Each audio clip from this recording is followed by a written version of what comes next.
Well, yesterday was easy. You learned all of the rules of programming in Lisp, almost all of them. And so at this point, you're now certified programmers, it says. However, I suppose what we did is we sort of got you a little bit into an easy state. Here you still believe it's possible, that this might be programming in BASIC or Pascal with just a funny syntax. Today, that illusion, or you can no longer support that belief. What we're going to do today is going to completely smash that. So, let's start out by writing a few programs on the blackboard that have a lot in common with each other. What we're going to do is try to make some abstractions that are not ones that are easy to make in most languages. We'll start with some very simple ones that you can make in most languages. Supposing I want to write the mathematical expression which adds up a bunch of integers. So if I wanted to write down, say, the sum from I equal A to B of I. Now you know that's an easy thing to compute a closed form for, and I'm not interested in that, but I'm going to write a program that adds up those integers. Okay? Well, that's rather easy to do. You could say, I will define the sum of the integers from A to B to be, well, it's the following two possibilities. If A is greater than B, well, then there's nothing to be done and the answer is 0. Okay? This is how you're going to have to think recursively. I'm going to say, if I have an easy case that I know the answer to, just write it down. Otherwise, I'm going to try to reduce this problem to a simpler problem, and maybe in this case, I'm going to make a sub-problem of the simpler problem and then do something to the result. So the easiest way to do this is say that I'm going to add the index, which in this case is A, to the result of adding up the integers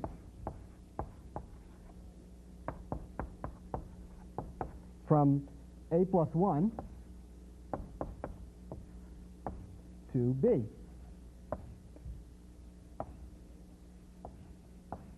Now at this point you should have no trouble looking at such a definition. Indeed, coming up with such a thing might be a little hard, the synthesis, but being able to read it at this point should be easy. And what it says to you is, well, here is the sub-problem I'm going to solve. I'm going to try to add up the integers one fewer integer than I added up for the whole problem. I'm adding up the one fewer one, and that sub-problem, once I've solved it, I'm going to add A to that, okay, and that will be the answer to this problem.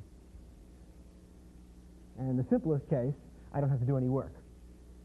Now I'm also going to write down another simple one just like this, which is the mathematical expression, the sum of the squares from I equal A to B. And again, very simple program.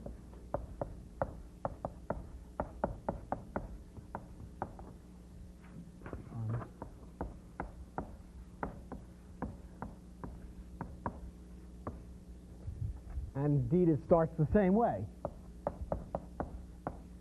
If A is greater than B, then the answer is 0. And of course, we're beginning to see that there's something wrong with me writing this down again. Okay? It's the same program. It's the sum of the square of A and the sum of the squares of the increment and B. Now, if you look at these things, these programs are almost identical. Right? There's not much to distinguish them. They have the same first clause of the conditional, and the same predicate and the same consequent, and the alternatives are very similar too. They only differ by the fact that whereas here I have A, here I have the square of A. The only other difference, but this one is sort of unessential, is that the name of this procedure is sum int, whereas the name of this procedure is sum square. So the things that vary between these two are very small. Now, whenever you see yourself writing the same thing down more than once, there's something wrong and you shouldn't be doing it. And the reason is not because it's a waste of time to write something down more than once. It's because there's some idea here, a very simple idea, which has to do with the sigma notation.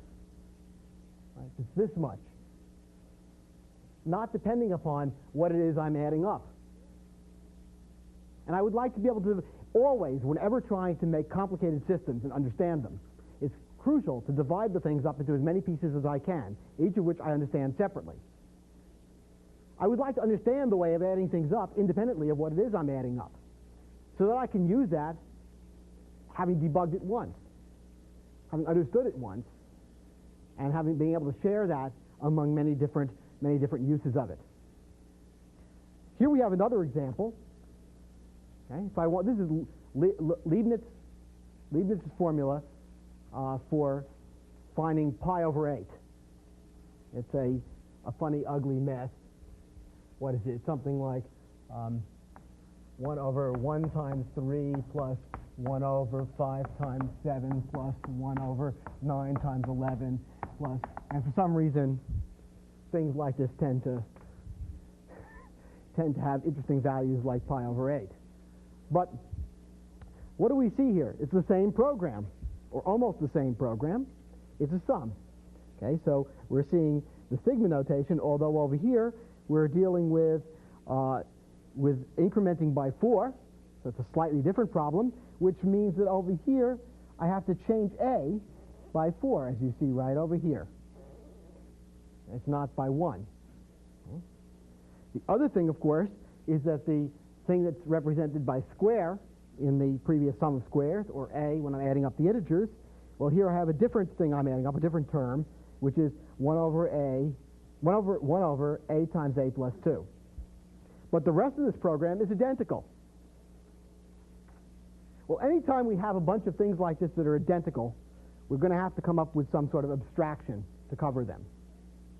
You think about this, what you've learned so far is the rules of some language, some primitives, some means of combination, almost all of them, the means of abstraction, almost all of them.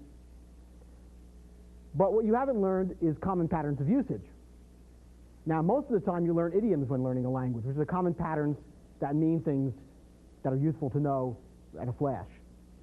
And if you build up a great number of them, if you're a Fortran programmer, of course, everybody knows how to, what do you do?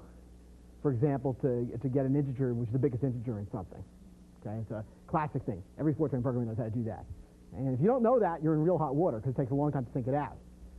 However, one of the things you can do in this language that we're showing you is not only should you know something like that, but you give the knowledge of that a name.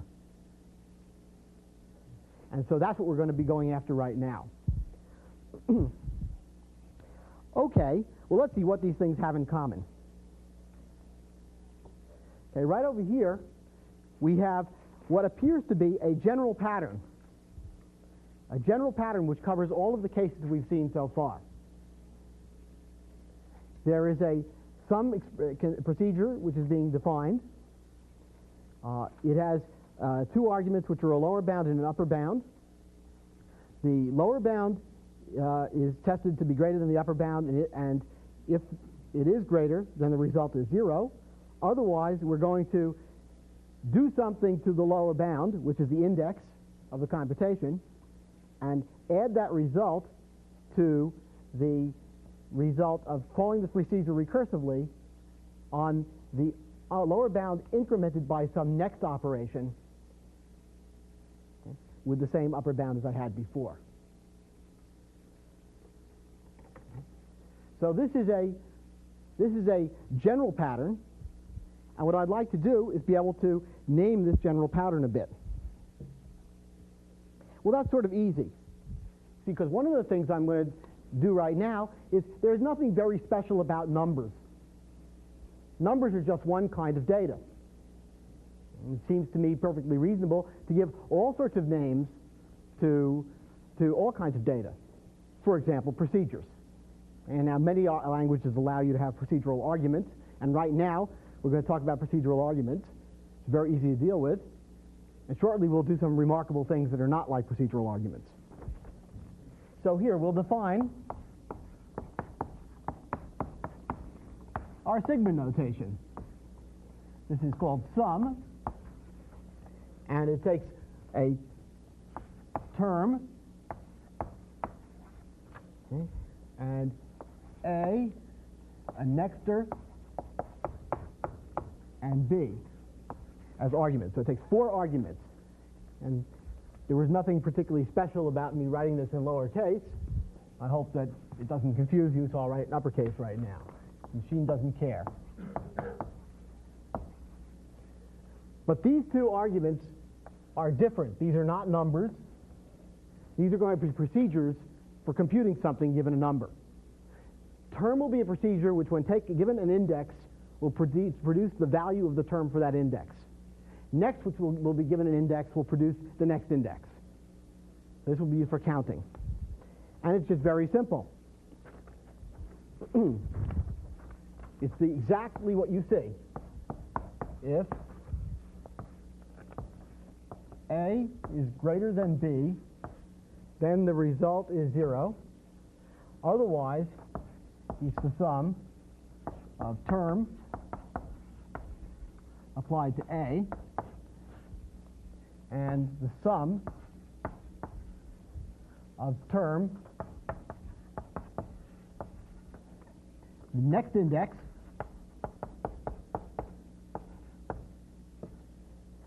let me write it this way.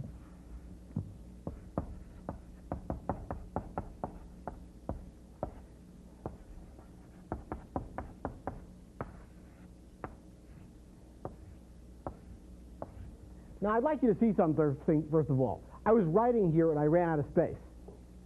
What I did is I started indenting according to the pretty printing rule, which says that I align all of the arguments of the procedure so that I can see which ones go together. And this is just something I do automatically, and I want you to learn how to do that too so your programs can be read and understood. However, what do we have here? We have 4 arguments. The procedure, the lower index, lower bound index, the way to get the next index, and the upper bound. What's passed along on the recursive call is indeed the same procedure, because I'm going to need it again. Okay? The next index, which is using the next procedure to compute it. The procedure for computing next, which I also have to have separately, and that's different. The procedure for computing next is different from the next index, which is the result of using next on the last index. And I also have to pass along the upper bound. So this captures both of these and the other nice program that we were playing with.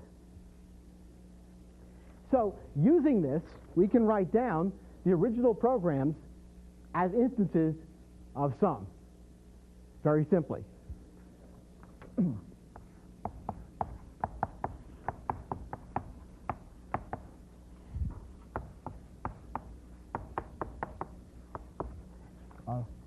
A and B.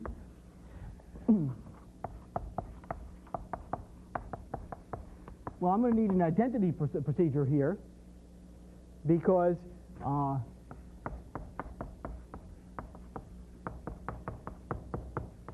sum of the integers requires me to, in this case, compute a term for every integer, but the term procedure doesn't want to do anything to that integer. So the identity procedure on A is A, or X or whatever, and I want to say the sum of using identity as the term procedure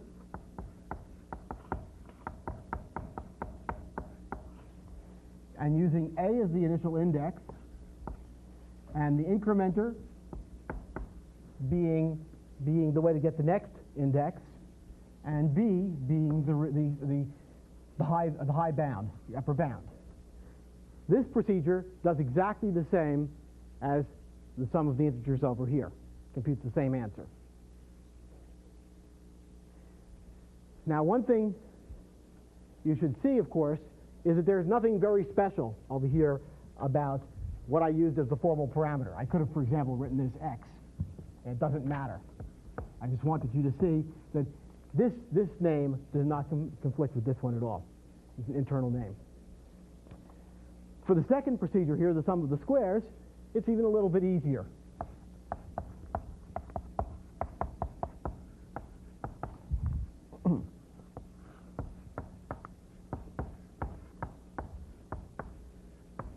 And what do we have to do? Nothing more than add up the squares. I mean, this is the procedure that each index will be given. Will be given to each yes. Each index will have this done to it to get the term. Okay, that's the thing that maps against term over here. Then I have A as the lower bound, the incrementer as the next term method, and B as the upper bound.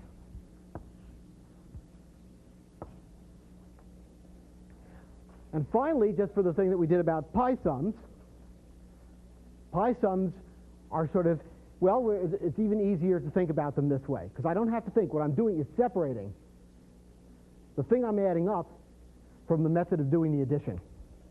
And so we have here, for example,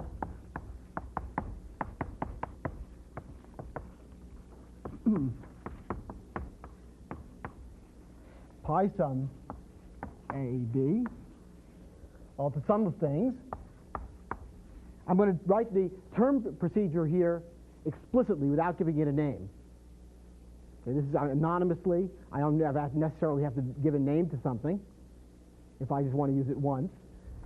And of course, I can write sort of an expression that produces a procedure. I'm going to write lambda, the Greek lambda letter here instead of lambda in general to avoid taking up a lot of space on blackboards. But unfortunately, we don't have lambda keys on our keyboards. Maybe we can convince our friends in the computer industry that this is important. Lambda of I, it's the quotient of 1 and the product of I and the sum of I2.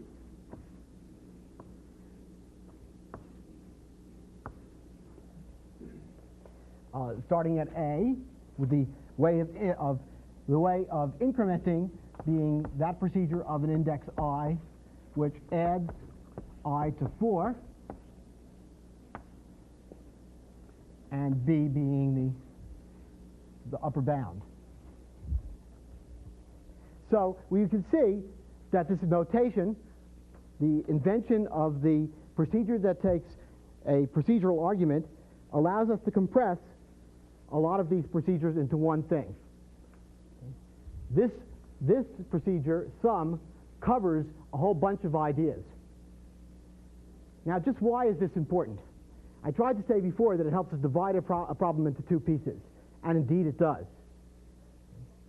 For example, if someone came up with a different way of implementing this, which of course one might. Here's, for example, an iterative implementation of sum. Okay. Iterative implementation, for some reasons, might be better than the recursive implementation. Okay. But the important thing is it's different. Now, supposing I had written my programs this way, that you see on the blackboard on the left. That's correct, the left. Okay. Well then, if I want to change the method of addition, then I would have to change each of these. Whereas, if I write them like this, that you see here, then the method by which I did the addition is encapsulated in the procedure sum. That decomposition allows me to independently change one part of the program and improve it, perhaps, without changing the other part that was written for some other cases. Thank you. Are there any questions? Yes, sir. Go over next day and next thing else. Yes, it's the same problem. I'm sure you're going to have to work on this. This is hard. And the first time you've ever seen something like this. What I have here is procedures can be named by variables. Procedures are not special. Actually, sum square is a variable which has gotten a value, which is a procedure. This is define sum squared to be lambda of A and B something. Right? So the procedures can be named. Therefore, they can be passed from one to another, one procedure to another, as arguments. What we're doing here is we're passing the procedure term as an argument to sum, just so that we get it around in the next recursion. Here we're passing next as the procedure next as an argument also. However, here we're using the procedure next. That's what the parentheses mean. We're applying next to A to get the next value of A. If you look at what next is mapped against, you see, remember that the way you think about this is that you substitute the arguments for the formal parameters in the body. That's what, if you're ever confused, think of things that way. Well, over here, in the sum of the integers, I substitute identity for term, okay, and 1 plus the incrementer for next in the body. Well, the identity procedure on A is what I get here. Identity is being passed along. Okay, and here I have increment 1 plus being applied to A. And 1 plus is being passed along. Does that clarify the situation?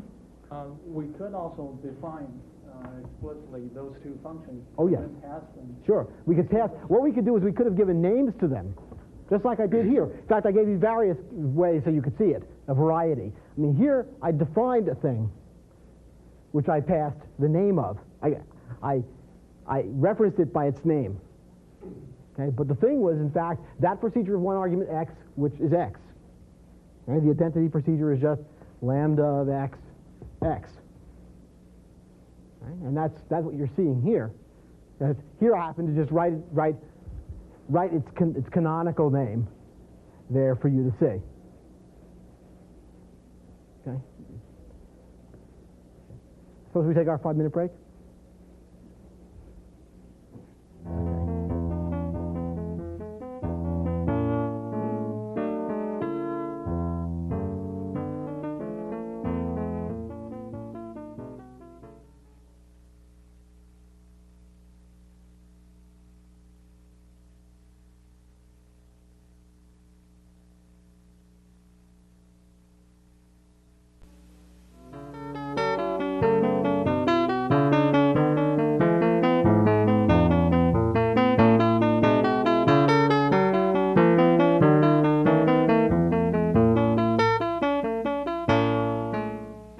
As I said, computers are to make people happy, not people to make computers happy. And for the most part, the reason why we introduced all this abstraction stuff is to make it so that programs can be more easily written and more easily read. Let's try to understand what's the most complicated program we've seen so far using a little bit of this abstraction stuff. You can look at the slide. This is the Huron of Alexandria's method of computing square roots that we saw yesterday. And let's see. Well,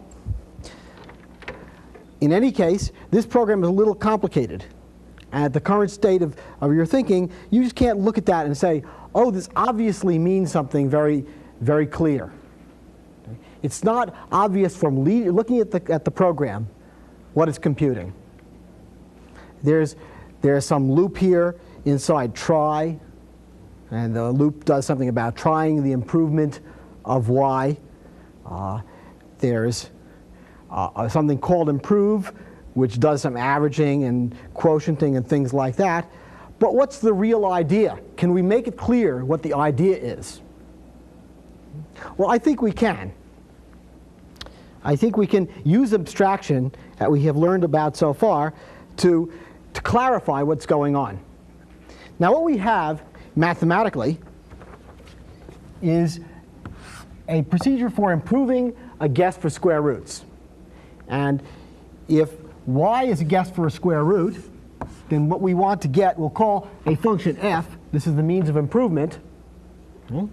I want to get y plus x over y over 2. It's the average of y and x divided by y. as the improved value for the square root of x. Such that one thing you can notice about this function f is that f of the square root of x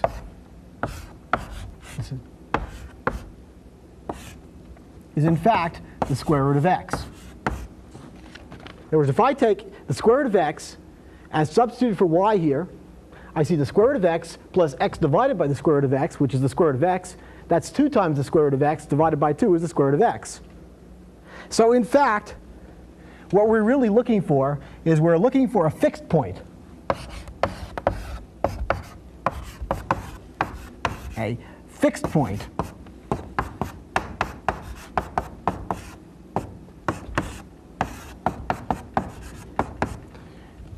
of the function f. A fixed point is a place which has the property that if you put it into the function, you get the same value out.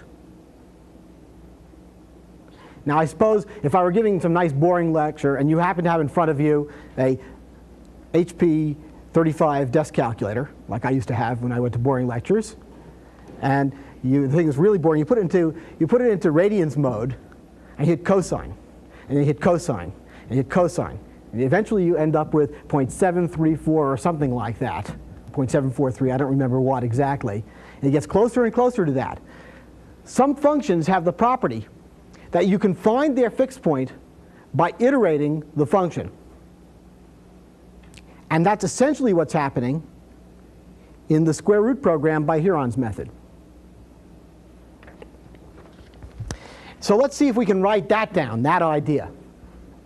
Now, I'm not going to say how I compute fixed points yet. There might be more than one way. But the first thing to do is I'm going to just say what I just said. I'm going to say it in specifically for square root.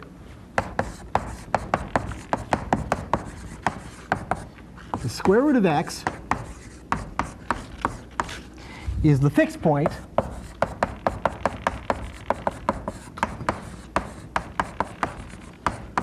of that procedure which takes an argument y and averages of x divided by y with y. And I'm going to start up with an initial guess for the fixed point of 1. Doesn't matter where it starts. A theorem having to do with square roots. Okay. So what you're seeing here is I'm just trying to write out by wishful thinking. I don't know how I'm going to make fixed point happen. We'll worry about that later. But if somehow I had a way of finding the fixed point of the function computed by this procedure, then I would have, that would be the square root that I'm looking for. Okay, well now let's see how we're going to come up with fixed points. Well, it's very simple actually. I'm going to write an abbreviated version here just so we understand it.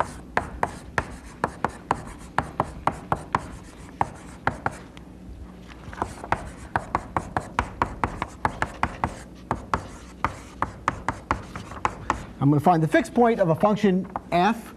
Actually, the fixed point of the function computed by the procedure whose name will be f in this procedure. How's that? Long sentence. Starting with a particular starting value. Okay. Well, I'm going to have a little loop inside here, which is going to push the button on the calculator repeatedly, hoping that it will eventually converge. And we will say here, internal loops are written by defining internal procedures. Well, one thing I'm going to have to do is I'm going to have to say whether I'm done.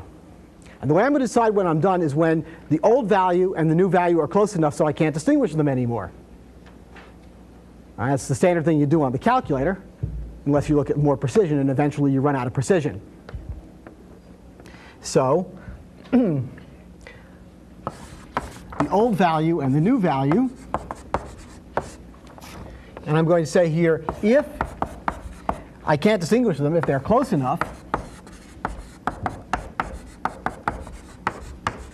we'll have to worry about what that is soon. old value and new value are close enough to each other, then let's pick the new value as the answer. Otherwise, I'm going to iterate around again with the next value of old being the current value of new, and the next value of new being the result of calling f on new.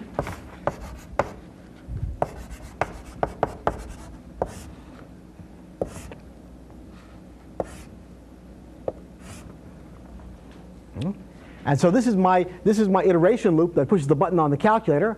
I basically think of it as having two registers in the calculator, old and new. And at each step, new becomes old, and new becomes gets f of new. So this is the thing where I'm getting the next value. And now I'm going to start this thing up.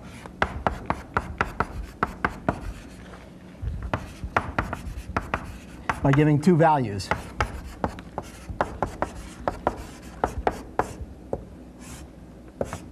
Now I wrote that on the blackboard to be slow, so you could see this. This is the first time you've seen something quite this complicated, I think. Okay. However, we might want to see the whole thing over here. In this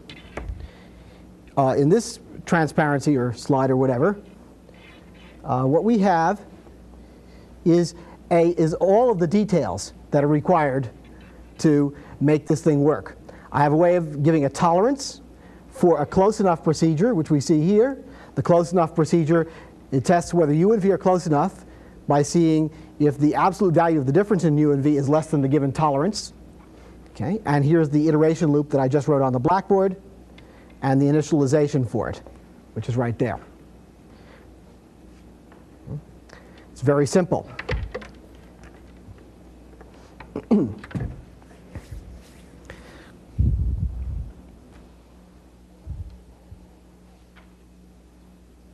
But let's see, I haven't told you enough. It's actually easier than this. There's more structure to this problem than I've already told you. Like, why should this work? Why should it converge? I mean, there's a hairy theorem of mathematics tied up in what I've written here. Why is it that I should assume that by iterating, averaging the quotient of x and y, that I should get the right answer? It isn't so obvious. I mean, surely there are other procedures which compute functions whose fixed points would also be the square root. For example, the obvious one would be a new function g, which maps y to x over y. That's even simpler. The fixed point of g is surely the square root also, and it's a simpler procedure. Why am I not using it? Well, I suppose we know. Supposing x is 2, and I start out with 1, and if I divide 1 into 2, I get 2. Then if I divide 2 into 2, I get 1. If I divide 1 into 2, I get 2, and 2 into 2, I get 1, and I never get any closer to the square root. This oscillates. Okay. So what we have is a signal processing system, an electrical circuit, which is oscillating, and I want to damp out these oscillations. Well, I can do that. See, what I'm really doing here when I'm taking my average, the average is averaging the last two values of something which oscillates, getting something in between. A classic way of damping out oscillations in a signal processing system. So why don't we write down the strategy that I just said in a more clear way? Well, that's easy enough. I'm going to define the square root of x to be a fixed point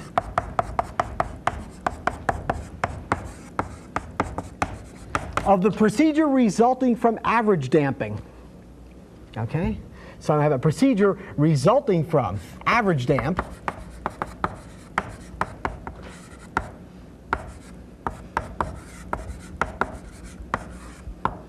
of that procedure of y, which divides x by y, starting out at 1.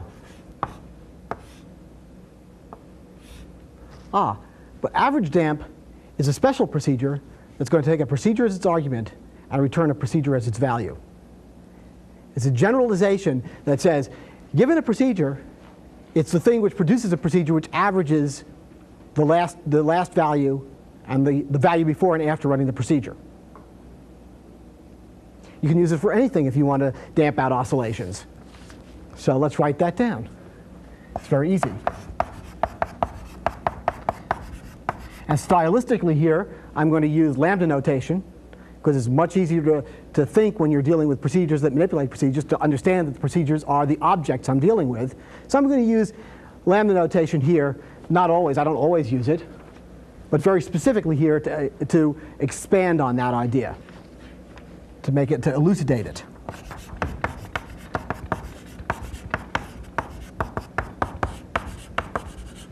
Well, average damp is a procedure which takes a procedure as its argument, which we will call f. And what does it produce? It produces as its value. The body of this procedure is a thing which produces a procedure, the constructor for procedures right here, of one argument x, which averages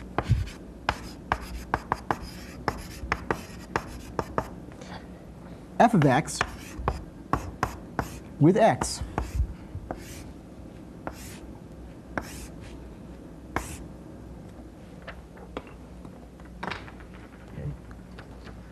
This is a very special thing. I think for the first time you're seeing a procedure which produces a procedure as its value. And this procedure takes a procedure f and does something to it to produce a new procedure of one argument x, which averages f, this f, applied to x and x itself.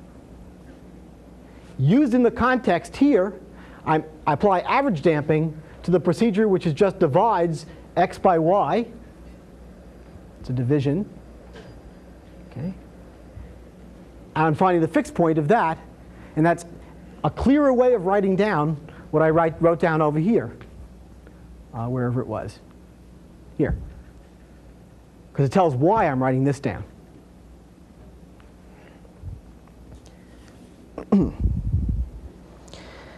I suppose this, to some extent, really clarifies what Hieron of Alexandria was up to. I suppose we'll stop now. Are there any questions? When you define average damp, don't you need to have a variable f? The question was, and here we're having, again, you've got to learn about the syntax. The question was, when defining average damp, don't you have to have a variable defined with f? What you are asking about is the formal parameter of f? Yeah. Okay. The formal parameter of f is here. Okay? The formal parameter of f... Formal parameter of average damp. f is being used to apply to an argument. Right? It's indeed true that f must have a formal parameter. Let's find out what f's formal parameter is. The formal parameter of average damp. Oh, f is the formal parameter of average damp. I'm sorry. You're just confusing a syntactic thing. I could have written this the other way. I'm sorry, I didn't understand your question. Okay? Of course, I could have written it this other way.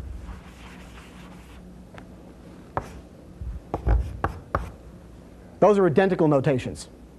This is a different way of writing this.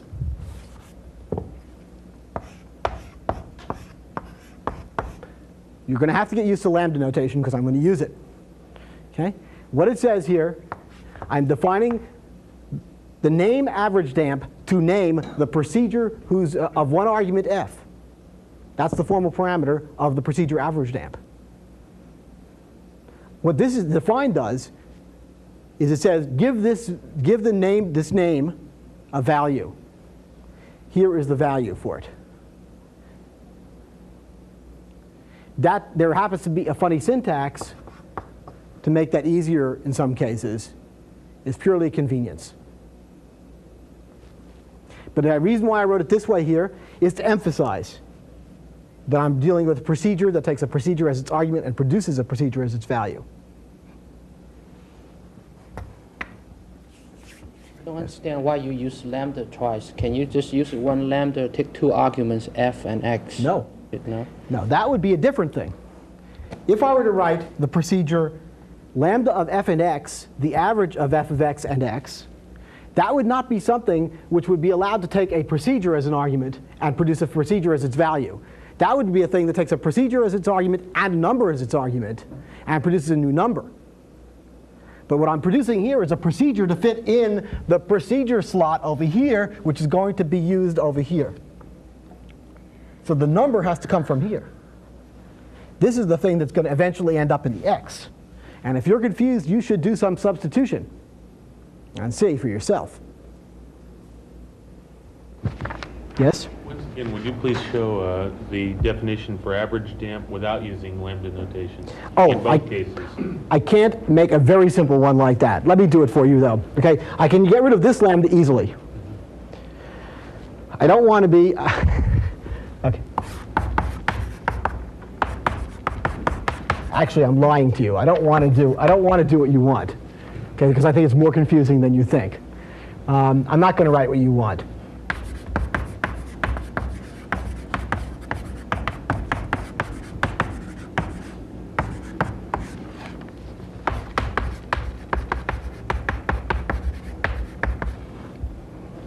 I'll have to give it a name. Foo of x to be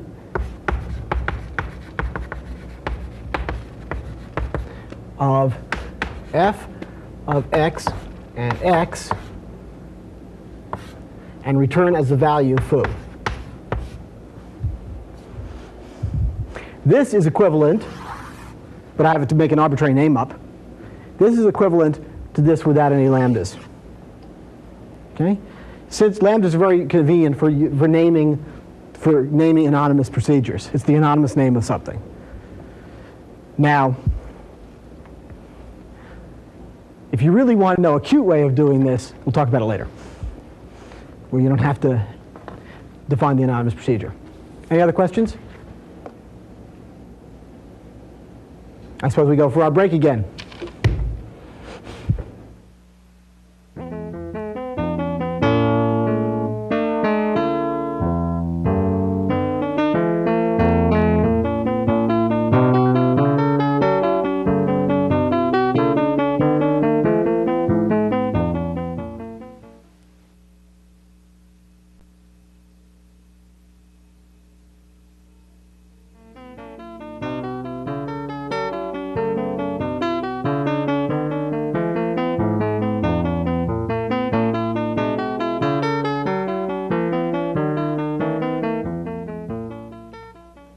So now we've seen how to use high-order procedures, they're called. That's procedures that take procedural arguments and produce procedural values to help us clarify and abstract some otherwise complicated processes.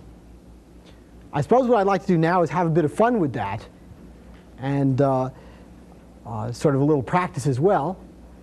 So let's play with this square root thing even more. Let's elaborate it and understand what's going on and make use of this kind of programming style.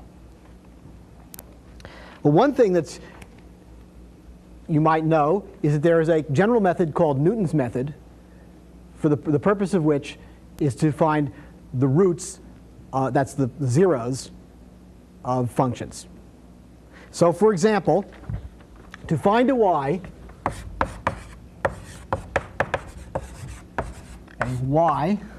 such that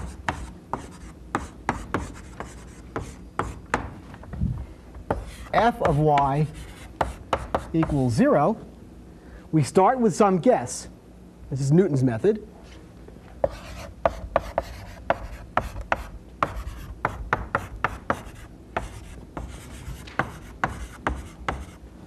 And the guess we start with, we'll call y0. And then we will iterate the following expression. yn plus 1, this is sort of a difference equation, is yn minus f of yn over the derivative with respect to y of f evaluated at y equal yn. Very strange notation. I must say, ugh. Okay. The derivative of f with respect to y is a function. And I'm having a little bit of unhappiness with that. But that's all right. Turns out the programming language world, notation is much clearer. Now what is this? This is what we'll call Newton's method. It's a method for finding the roots of the function f. And it, of course, sometimes converges, and when it does so very fast. And sometimes it doesn't converge, and oh well, we have to do something else. But let's talk about square root by Newton's method. Well, that's rather interesting. Let's do exactly the same thing we did last time. A bit of wishful thinking. We will apply Newton's method, assuming we knew how to do it. And we don't know how to do it yet. Well, let's go. What do I have here? The square root of x. It's Newton's method applied to a procedure which will represent that function of y, which computes that function of y. Well, that procedure is that procedure of y which is the difference between x and the square of y.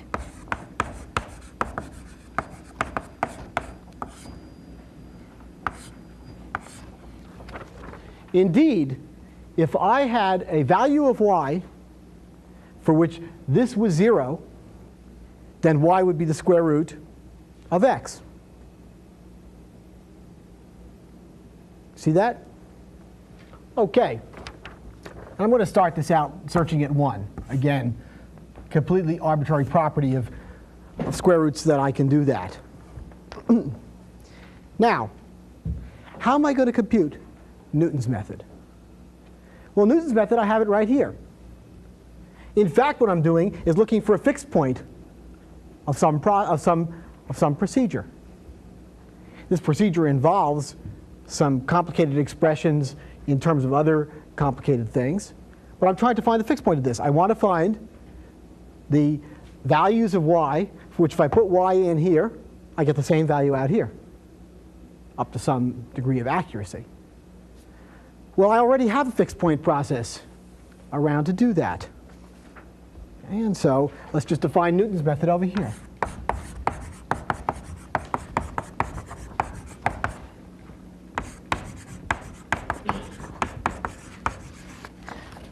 A procedure which computes a function and a guess,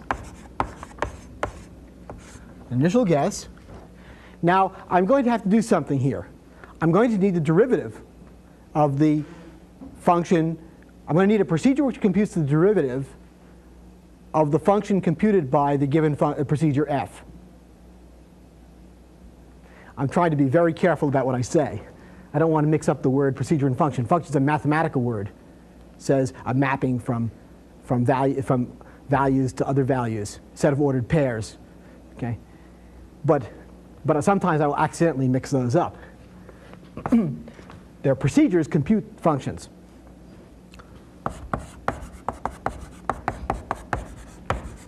So I'm going to define the derivative of f to be, by wishful thinking again, I don't know how I'm going to do it. Let's worry about that later. Of f. So if f is a procedure which happens to be this one over here for a square root, okay, then df will be the derivative of it, which is also, well, the derivative of the function computed by that procedure. df will be a procedure that computes the derivative of the function computed by the procedure f.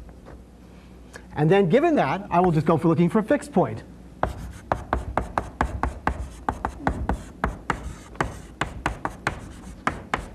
What is the fixed point I'm looking for? It's the one for that procedure of one argument x, which I compute by subtracting x, that's the yn here, okay?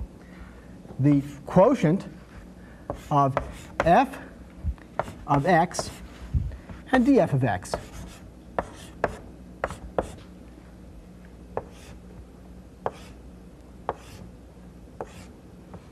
Starting out with the original guess.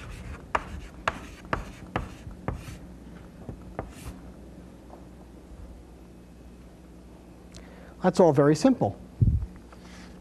Now I have one part left that I haven't written. And I want you to see the process by which I write these things, because this is really true. I start out with some mathematical idea, perhaps. Okay. By wishful thinking, I assume that by some magic I can do something that I have a name for. I'm not going to worry about how I do it yet. Then I go walking down here and say, well, by some magic, I'm somehow going to figure out how to do that. But I'm going to write my program anyway. Wishful thinking, essential to good engineering. And certainly essential to good computer science. Okay, so anyway, how many of you wish that your computer ran faster? Well, but derivative isn't so bad either. Sort of like average damping. Derivative is a procedure that takes a procedure that computes a function as its argument. And it produces a procedure that computes a function which needs one argument x. But we all know this definition. It's f of x plus delta x minus f of x over delta x, right? For some small delta x. So that's the quotient of the difference of f of the sum of x and dx minus f by x divided by dx.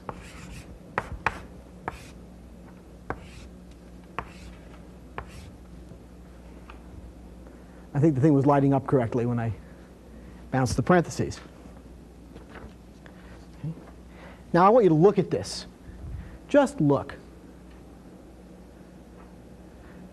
I suppose I haven't told you what dx is. Somewhere in the world I'm going to have to write down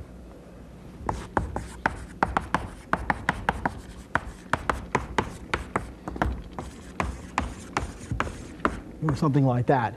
I'm not interested. This is a procedure which takes a procedure and produces an approximation, a procedure that computes an approximation to the derivative of the function computed by the procedure given, by the standard methods that you all know and love. Now, it may not be the case that doing this operation is such a good way of approximating a derivative. The numerical analysts here should jump on me and say, don't do that. Computing derivatives produces noisy answers, which is true. Okay? However, this again is for the sake of understanding.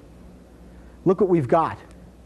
We've started out with what is apparently a mathematically complex thing. And in a few blackboards full, we've managed to decompose the problem of computing square roots by the way you were taught in your college calculus class, Newton's method, so that it can be understood. It's clear. Let's look at the structure of what it is we've got. Let's look at this slide. This is a diagram of the machine described by the program on the blackboard. There's a machine described here. And what have I got? Over here is the Newton's method function f that we have on the leftmost blackboard. Okay? It's a thing that takes an argument called y and puts out the difference between x and the square of y. Okay? Where x is some sort of free variable that comes in from the outside by some magic. Okay? So the square root routine picks up an x, and builds this procedure, which has the x rolled up in it by substitution. Now, this procedure in the cloud is fed in as the f, okay, into the Newton's method, which is here, this box. Okay. The f is fanned out.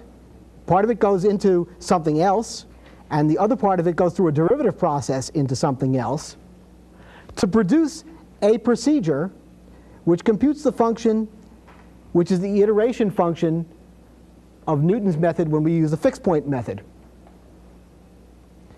So this procedure which contains in it, by substitution, remember Newton's method over here, Newton's method builds this procedure, and Newton's method has in it defined f and df. So those are captured over here, f and df. Starting with this procedure, I can now feed this to the fixed point process with an initial guess coming out from the outside, from square root, to produce the square root of x. So what we've built is a very powerful engine which allows us to make nice things like this. Now I want to end this with basically an idea of Chris Strachey, one of the grandfathers of computer science. He's a logician who lived in the, I suppose about 10 years ago or 15 years ago he died. I don't remember exactly when. He was one of the inventors of something called denotational semantics. He was a great advocate of making procedures or functions first-class citizens in a programming language. Okay, so here's the rights and privileges of first-class citizens in a programming language. Allows you to make any abstraction you like if you have functions as first-class citizens. The first-class citizens must be able to be named by variables.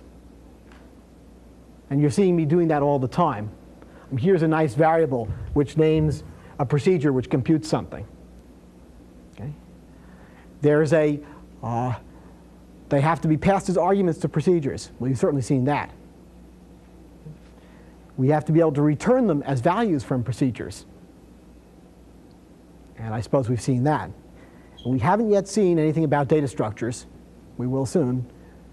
But it's also the case that in order to have a first-class citizen in a programming language, the object has to be allowed to be part of a data structure. We're going to see that soon. So I just want to close with this and say this, having things like procedures as first-class data structures, first-class data, allows one to make powerful abstractions which encode general methods like Newton's method in a very clear way. Are there any questions? Yes? Could you put deriv instead of df directly in fixed point? Oh, sure. Yes, I could have put deriv of f right here. No question. Anytime you see something defined, you could put the thing that the definition is there. And you should get the same result. In fact, what that would look like, it's interesting. Lambda. You could put the lambda expression in there. I could also put deriv of f here. Okay? It would look interesting because it would be open paren, deriv of f, close paren on x. Now that would have the bad property of computing the derivative many times, because every time I would run this procedure, I would compute the derivative again. Right. However, the two open parens here both would be meaningful. I want you to understand syntactically that that's a sensible thing. Which if I were to rewrite this program, and I should do it right here just so you see, because that's a good question.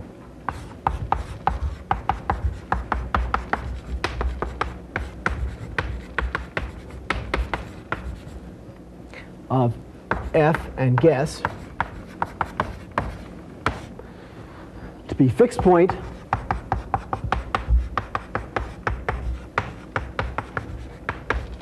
of that procedure of one argument x which subtracts from x the quotient of f applied to x and the deriv of f applied to x.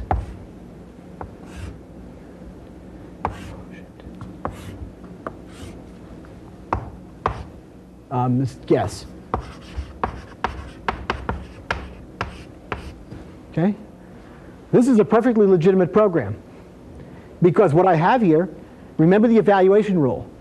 The evaluation rule is evaluate all of the parts of the combination, the operator and the operands.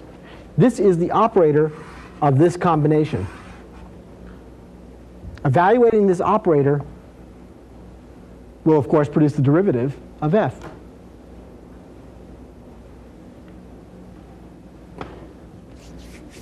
carry it one step further, you could put the lambda expression that's in Oh, here. of course. Right. Anytime I take something which is defined, I could put the thing it's defined to be in the place where the thing defined is. I can't remember which is definiens and which is definiendum. When I'm trying to figure out how to give a lecture about this in a freshman class, I use such words and tell everybody it's fun to tell their friends. Okay, I think that's it.